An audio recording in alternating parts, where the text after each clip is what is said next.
Covid monoclonal antibodies இனி உபயோகிக்கலாமா, இனி வேற ஏதாவது புதுசா கண்டுபிடிக்கலாமா என்று ஆராய வேண்டும் என்று ஒரே வார்த்தையில் சொல்லி, ஒரே சென்டென்ஸ்ல சொல்லி ரொம்ப சிம்பிளா முடிச்சிட்டாங்க. 6 மாசம் ஒரு ரிசர்ச் நடந்து இப்படிப்பட்ட ஒரு செய்தி வரும் என்று யாருமே எதிர்பார்த்திருக்க மாட்டோம்.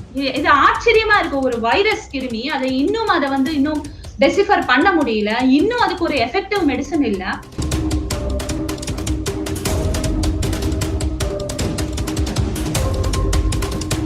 நம்ம ஜனவரி 26 ஆயுஷ் இம்யூனோ பூஸ்டர்னு மருந்து கொடுக்கறோம் சொல்லும் பொழுது இல்ல ஐசிஎம்ஆர் கிட்ட நம்ம ஒப்பீனியன் கேட்கும் பொழுது we don't have any opinion regarding this என்கிறார்கள். ஏங்க ஒப்பீனியன் சொல்ல முடியல? ஒரு துளசிக்கு ஒரு காமன் மேனுக்கு கூட தெரியுது. 20,000க்கும் மேற்பட்ட ரிசர்ச்சஸ் ஆயுர்வேத மருந்துகளில் செய்துள்ளனர்.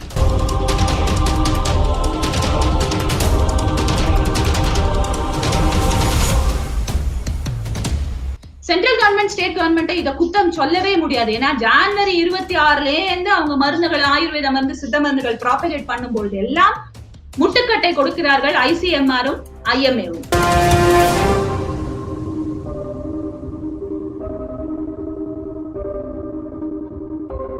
அனைவருக்கும் வணக்கங்கள். எல்லாரும் எப்படி இருக்கீங்க? உங்களுடைய உடல், உள்ளம், ஐம்பொறிகள், ஆன்மா எல்லாம் சமநிலையில் இருக்கிறதா? சற்றே இந்த நேற்று வந்த செய்தி பிரகாரம் கொஞ்சம் சமநிலை உலகத்திற்கே பாதிப்பா இருக்கும் இல்லையா? என்ன நியூஸ்? வேர்ல்டு ஹெல்த் ஆர்கனைசேஷன் தங்களுடைய சாலிடாரிட்டி தெரபிட்டிக் ட்ரையல், அந்த அவங்க பண்ண மெடிக்கல் ட்ரையலுடைய ஆராய்ச்சியின் முடிவு அவங்க ரிலீஸ் பண்ணிருக்காங்க. ரொம்ப கசப்பான ரிசல்ட்ஸ் இல்லையா? நம்ம ஒரு நோய் வந்திருக்க, ஒரு கொள்ளை நோய் தாக்கி உள்ளது உலகத்தை. அந்த கொள்ளை நோயிலிருந்து நாம் வெளிவருவதற்கு ஏதுவாக ஏதாவது ஒரு தூண்டில், ஏதாவது ஒரு துடுப்பு சீட்டு கிடைக்குமா? துருப்பு சீட்டுன்னு நம்ம தேடிட்டு இருக்கும் பொழுது ரொம்ப ஒரு பிட்டரான நியூஸ் நமக்கு கிடைச்சிருக்கு.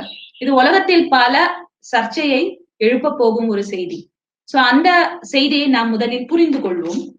அதாவது உலகத்துல இருந்து 405 மருத்துவமனைகள் இந்த மெடிக்கல் ட்ரையல்ல ரெஜிஸ்டர் பண்ணிருக்காங்க.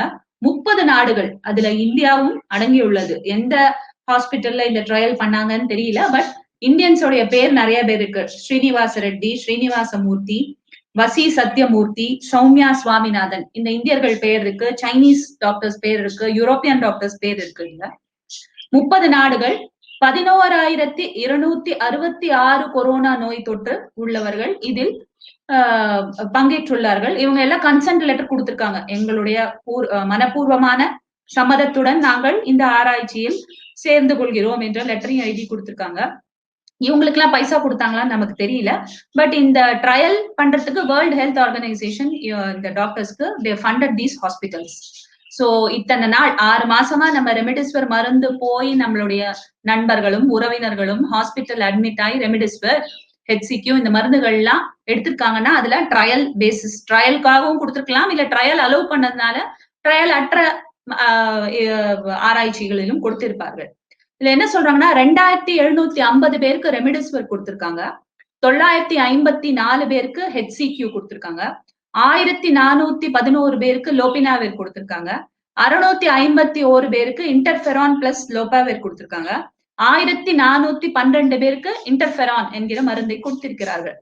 டோட்டலா 4,088 பேருக்கு மருந்தே கொடுக்கவில்லை. இந்த மருந்தே கொடுக்காதவங்கள கண்ட்ரோல் குரூப்பா வச்சிடுறாங்க. 4,000 பேருக்கு மேல 7,178 பேருக்கு ஏதோ ஒரு மருந்து, ஏதோ ஒரு ஹாஸ்பிட்டல்ல, ஏதோ ஒரு ஊர்ல கொடுத்து ஸ்டடி பண்ணிருக்காங்க. சோ இந்த பக்கம் 7,178 பேருக்கு ஏதோ ஒரு அலோபதி மருந்து கொடுத்திருக்காங்க. 4,088 பேருக்கு ஒரு மருந்துமே கொடுக்கவில்லை கொரோனா நோய் வந்தவர்களுக்கு. இந்த ரெண்டுத்தையும் கம்பேர் பண்ணிருக்காங்க. கம்பேர் பண்ணிட்டு ஒரு கிராஃப், அந்த கிராஃப் ஷேர் பண்றோம் பாருங்க. அதுல 2 கலர் கொடுத்திருக்காங்க, 2 லைன். நீல நிறத்தில் ஒரு கோடு போகிறது, இன்னொன்னு வந்து சிகப்பு நிறம். இந்த நீல நிறத்தில் செல்லும் கோடு வந்து கண்ட்ரோல் குரூப் கொடுத்தவங்க, அண்ட் சிகப்பு நிறத்தில் இருப்பது ஆன்டிவைரல் ட்ரக், ஏதோ ஒரு ரெமிடிஸ்வரோ லோபானவேரோ கொடுத்திருக்காங்க. சோ இந்த 2 கோடுகளுமே பார்த்தால் ஒரே போக்கில் செல்கிறது. அதோடைய ரிசல்ட் என்னன்னு அனாலிசிஸ் பண்ணி சொல்லியிருக்காங்கன்னா 3 இம்பார்ட்டன்ட் பாயிண்ட் சொல்றாங்க. 28 நாட்கள் இந்த ஸ்டடி பண்ணிருக்காங்க. இந்த 28 நாட்கள் அப்சர்வ் பண்ணதுல 3 முக்கியமான பாயிண்ட்ஸ் சொல்றாங்க. என்னன்னா மார்டாலிட்டி ரேட், அதாவது இறப்பு சதவீதம், இந்த மருந்து கொடுத்தாலும் மருந்து கொடுக்காவிட்டாலும் இறப்பு சதவீதத்தில் எந்த ஒரு பாதிப்பும் ஏற்படவில்லை. நமக்கு உடம்பு முடியல, மூச்சு சுவாசம் விட கஷ்டமா இருக்கு, ஹாஸ்பிட்டல் அட்மிட் ஆகிறோம் அப்படின்னா மருந்து கொடுத்தவங்களும் மரணம் அடைந்திருக்கலாம், மருந்து கொடுக்காதவரும் அடைந்திருக்கலாம். அதனால மருந்து கொடுத்ததுனால ஒரு பலன் வந்ததாக தெரியவில்லை. இரண்டாவதாக இனிஷியேஷன் ஆஃப் வென்டிலேஷன், அதாவது மூச்சு திணறல், அதுக்காக சுவாசம் கஷ்டப்படுறோங்கிறச்சு மருந்து கொடுக்காதவர்களுக்கும் ஒரே டைம் 7 நாள் கழிச்சு பார்த்தா வென்டிலேஷன் தேவைப்படுது, மருந்து கொடுத்தவர்களுக்கும் வென்டிலேஷன் தேவைப்படுது. ஆக அந்த ஹைபாக்சியா என்ற நிலையில் இந்த மருந்து உபயோகப்படவில்லை என்று நாம் புரிந்து கொள்ளலாம். அதாவது ரெமிடிசிவிர் கொடுத்தாலும் 7 நாட்கள் கழிச்சு வென்டிலேஷன் வேணும்னா வென்டிலேஷன் கொடுத்துதான் ஆகணும். அதுக்கப்புறம் சிபிஏபி போயிருப்பாங்க, அதுக்கப்புறம் பைபாப் போயிருப்பாங்க அப்படின்னு நம்ம புரிஞ்சுக்கலாம். ஆக ரெமிடிசிவிற்கு ஹைபாக்சியாவின் மீது ஒரு பயனும் இல்லை என்று நாம் புரிந்து கொள்ளலாம். மூன்றாவதாக ஹாஸ்பிட்டலைசேஷன் டியூரேஷன், எத்தனை நாட்கள் ஒருவர் ஒரு ஹாஸ்பிட்டல்ல இருக்கணும் சிம்டம்ஸ் குறையாம அப்படின்னு பார்த்தா, ரெமிடிசிவரோ ஹெச்சிக்யூவோ லோபானிவர் கொடுத்தாலும் ஒரு 10-15 நாள் இருந்ததுன்னா அதே மாதிரிதான் மருந்து கொடுக்காதவர்களுக்கும் இருந்திருக்கிறது என்று கூறுகிறார்கள். ஆக நம்ம இவ்வளவு லட்சக்கணக்கான பைசாவையும் கொடுத்து நம்ம கஷ்டப்பட்டு ஹாஸ்பிட்டல்ல போய் அட்மிட் ஆனாலும் மருந்து கொடுத்தாலும் ஒண்ணு, கொடுக்காட்டியும் ஒண்ணுதான் அப்படிங்கிற செய்தி வருகிறது. அதனால அவங்க என்ன சொல்றாங்கன்னா, இன்னொரு பாயிண்ட் சொல்றாங்க, டெஃபினெட்லி ஸ்டடி ட்ரக் கொடுக்காட்டி மார்டாலிட்டியில ரிடக்ஷன் இருக்குன்னு சொல்றாங்க. அதாவது மருந்து கொடுக்காவிட்டால் நம்ம உயிரோட வர வாய்ப்பு அதிகம் என்று சொல்லி இருக்கிறார்கள். நம்ம நண்பர்கள் எவ்வளவோ பேர் பாக்குறோம் இல்லையா, ரெமிடிசிவிர் இன்ஜெக்ஷன் போட்டாங்க, ஒரு 5 நாள் மேல 2 டோஸ் போட்டாங்க, எக்ஸ்ட்ரா டோஸ் போடும் பொழுது மரணம், வேற வழி இல்லைங்க, நாங்க இன்ஜெக்ஷன் போட்டுதான் ஆகணும்னு சொல்றாங்க, கொடுக்கறது பொழுது மரணம் ஏற்படுகிறது. இது நம்ம நண்பர்கள் நிறைய பேர்கிட்ட நம்ம கேட்டிருக்கோம். இதனால கடைசியா முடிவுல என்ன சொல்றாங்கன்னா, புதியதான மருந்துகளை நாம் தேட வேண்டும். ரெமிடிசிவிர் வேலை செய்யல, ஹெச்சிக்யூ வேலை செய்யல, லோபானிவர் வேலை செய்யல, இன்டர்ஃபியரும் வேலை செய்யல. இனிமேல் நாம் புதிய ஆன்டிவைரல் ட்ரக்ஸை தேடும் முயற்சியில் இறங்குவோம். இம்யூனோ மாடுலேட்டர்ஸையும் நாம் தேடும் முயற்சியில் இறங்குவோம். ஆன்டி கோவிட் மோனோக்ளோனல் ஆன்டிபாடிஸ் இனி உபயோகிக்கலாமா, இனி வேற ஏதாவது புதுசா கண்டுபிடிக்கலாமா என்று ஆராய வேண்டும் என்று ஒரே வார்த்தையில் சொல்லி, ஒரே சென்டென்ஸ்ல சொல்லி ரொம்ப சிம்பிளா முடிச்சுட்டாங்க.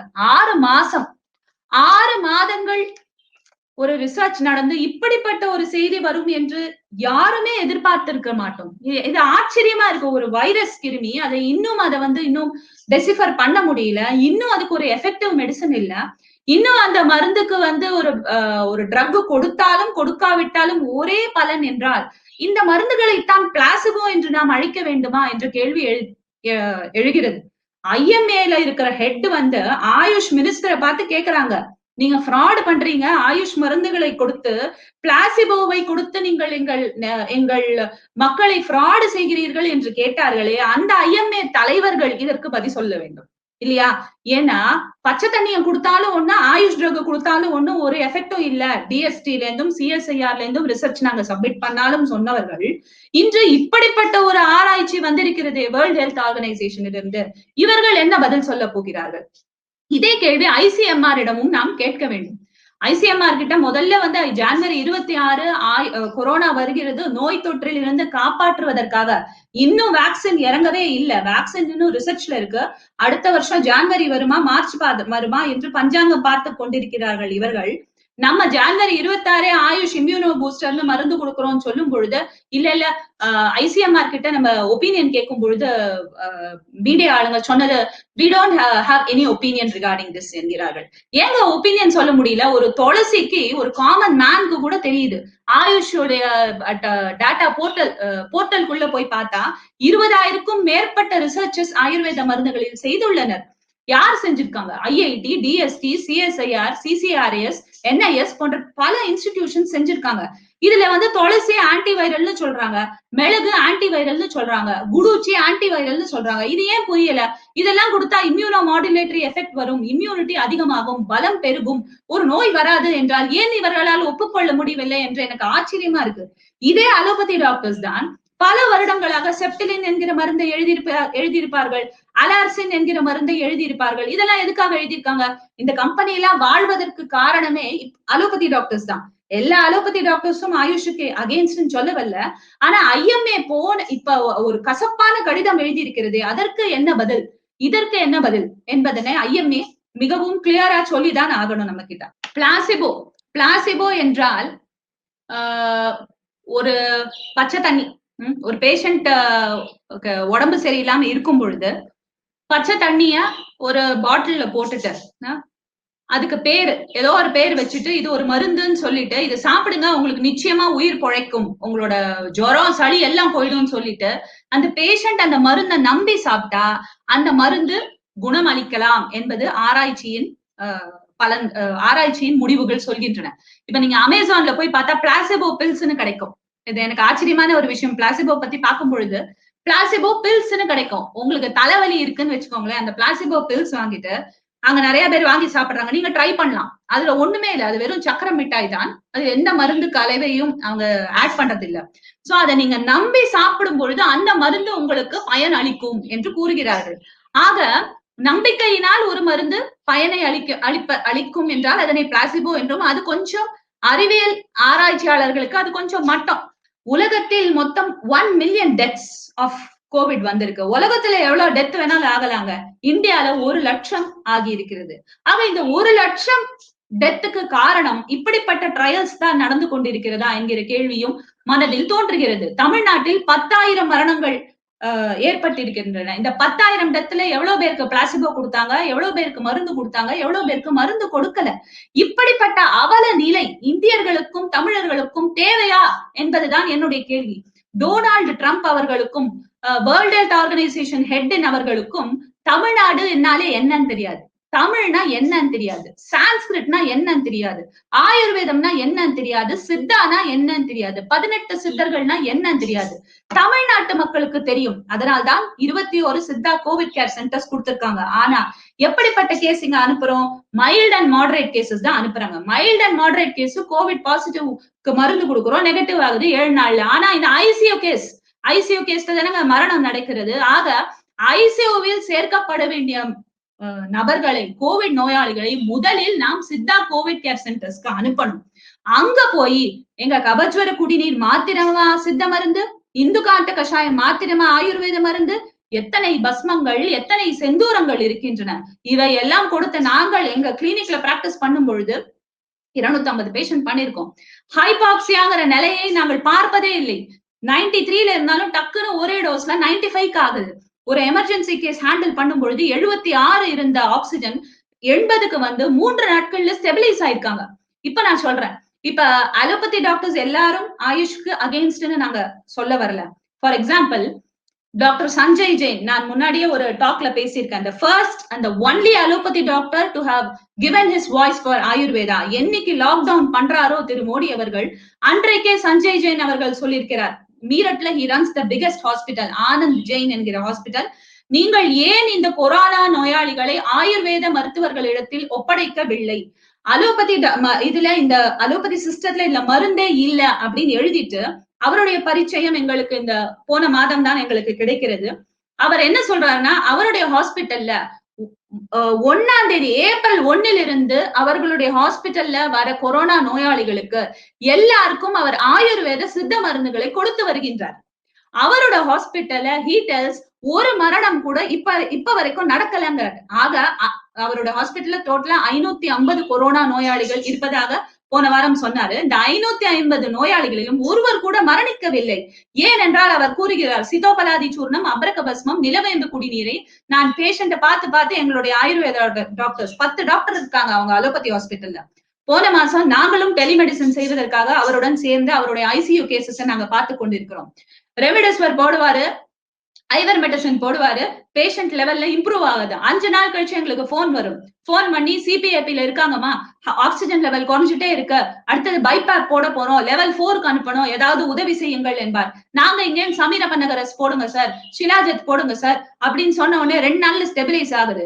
லெவல் 4 போக வேண்டிய பேஷண்ட் லெவல் 3ல் இருக்கிறார். 15 நாள் ஆகும் ஜெனரலா அந்த கேஸ் வந்து டிஸ்சார்ஜ் பண்றதுக்கு. 7 நாட்களில் சரியாகி ஃப்ரெஷ்ஷா இருக்காங்க. சோ இப்படி அவருக்கு என்ன முதல் நாள்ல இருந்தே தெரியும் ரெமடிசிவரும் வேலை செய்யாது, ஐவர்மெக்டினும் வேலை செய்யாது. அதனால அவர் முதல் நாளின் முதலே அவர் அலோபதி மருந்துகளுடன் ஆயுர்வேத மருந்துகளை கொடுக்க தொடங்கினார். இதனால நாங்க மிக்ஸோபதியை ப்ராபகேட் பண்றோமான்னு கேட்காதீங்க. நாங்கள் மிக்ஸோபதியை ப்ராபகேட் செய்யவில்லை. எங்கள் கைகள் கட்டு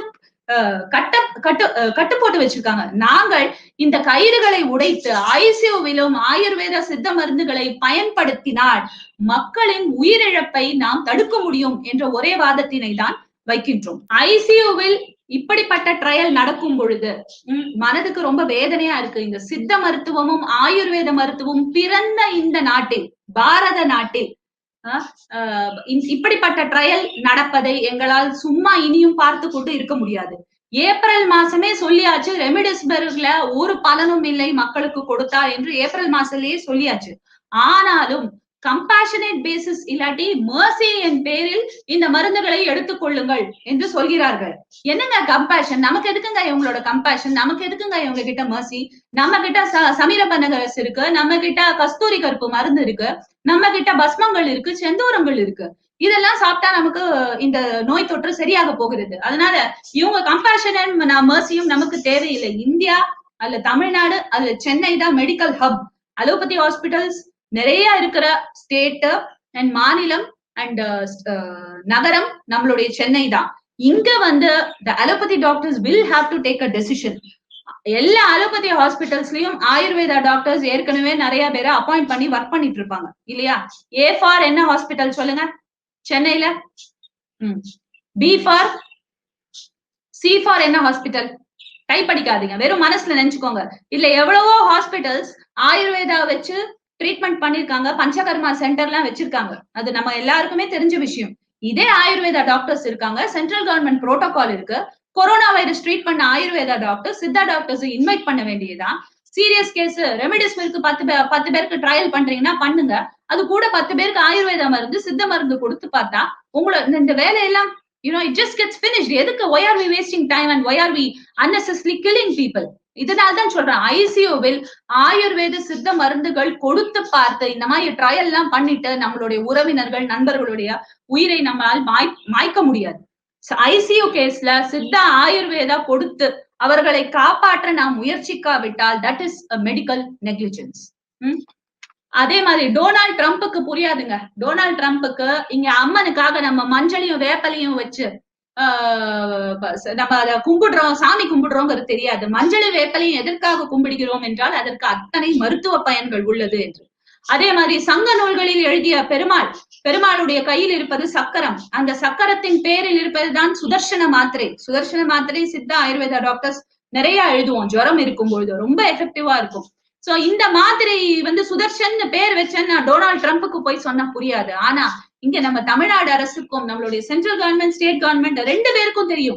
சென்ட்ரல் கவர்மெண்ட் ஸ்டேட் கவர்மெண்ட் இதை குத்தம் சொல்லவே முடியாது. ஏன்னா ஜனவரி 26 இருந்து அவங்க மருந்துகள் ஆயுர்வேத மருந்து சித்த மருந்துகள் ப்ராபகேட் பண்ணும்பொழுது எல்லாம் முட்டுக்கட்டை கொடுக்கிறார்கள் ஐசிஎம்ஆரும் ஐஎம்ஏவும். அதே போல ஊடகங்களும் என்கரேஜ் பண்ணல. இப்ப ஊடகங்களே வந்து கேட்கிறார்கள் ஐஎம்ஏவை, ஏன் சார் மைல்ட் அண்ட் மாடரேட்டுக்கு ஆயுர்வேத மருந்து கொடுக்க கூடாது என்றாலும் ஐஎம்ஏ அவர்களுடைய ஸ்டாண்ட்ல இருந்து வெளியில வரமாட்டேங்கிறாங்க. ஆக this should become a movement. Allopathy doctors who support Ayurveda medicines, public who believe in Ayurveda and Siddha medicines, and the press, and they all should support and they all have to request to the government. World Health Organization ல இப்படிப்பட்ட trial உடைய result வந்திருக்கு, எங்களுக்கு ஆயுர்வேத சித்த மருந்துகளை நீங்கள் கொடுத்தாக வேண்டும் என்கிற டிமாண்ட் வந்தால் தான் ஸ்டேட் கவர்மெண்ட்டும் இதுல சீரியஸா இறங்கி we have to request the ICMR and IMA to include Ayush doctors in their ICU setup. கடைசியா ஒண்ணு சொல்ல விரும்புறேன் உங்ககிட்ட.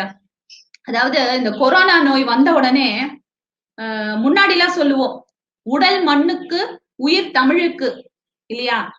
கொரோனா நோய் வந்த உடனே உடல் ட்ரையலுக்கு உயிர் தமிழுக்கு அப்படின்னு ஆச்சு. இந்த 6 மாசமும் நீங்கள் எல்லாம் உங்கள் உடலை நல்ல வேர்ல்ட் ஹெல்த் ஆர்கனைசேஷனின் ட்ரையலுக்கு சமர்ப்பித்தது போதும். இனி உடலும் உயிரும் இந்த தமிழுக்கு ரொம்ப முக்கியம். இந்த தமிழுக்கு ரொம்ப முக்கியமான இந்த உடலை எப்படி காப்பாற்ற போகிறோம்? தமிழில் எழுதிய இந்த மருந்துகள், சித்தர்கள் எதற்காக இந்த மருந்தினை எழுதியிருக்கிறார்கள்? தமிழ் என்பது உயிர், தமிழ் என்பது அமுது. எப்படிங்க அமுது தமிழாகும்? தமிழ்னு ஒரு பேப்பர்ல எழுதி வச்சுட்டு சுவைத்து பார்த்தால் இனிப்பாக தேனை போல இருப்பதனால் தமிழ் அமுதமாகுமா? கிடையாது. தமிழில் சித்தர்கள் எழுதி வைத்துள்ளார்கள் பாடல்கள். இந்த சித்தர்களுடைய பாடல்கள், இந்த மருந்து நிறைந்த பாடல்களினால் தான் தமிழுக்கும் அமுது என்று பெயர். அந்த அமுதினை பருகுவதால் தான் தமிழுக்கும் உயிர் என்று பெயர்.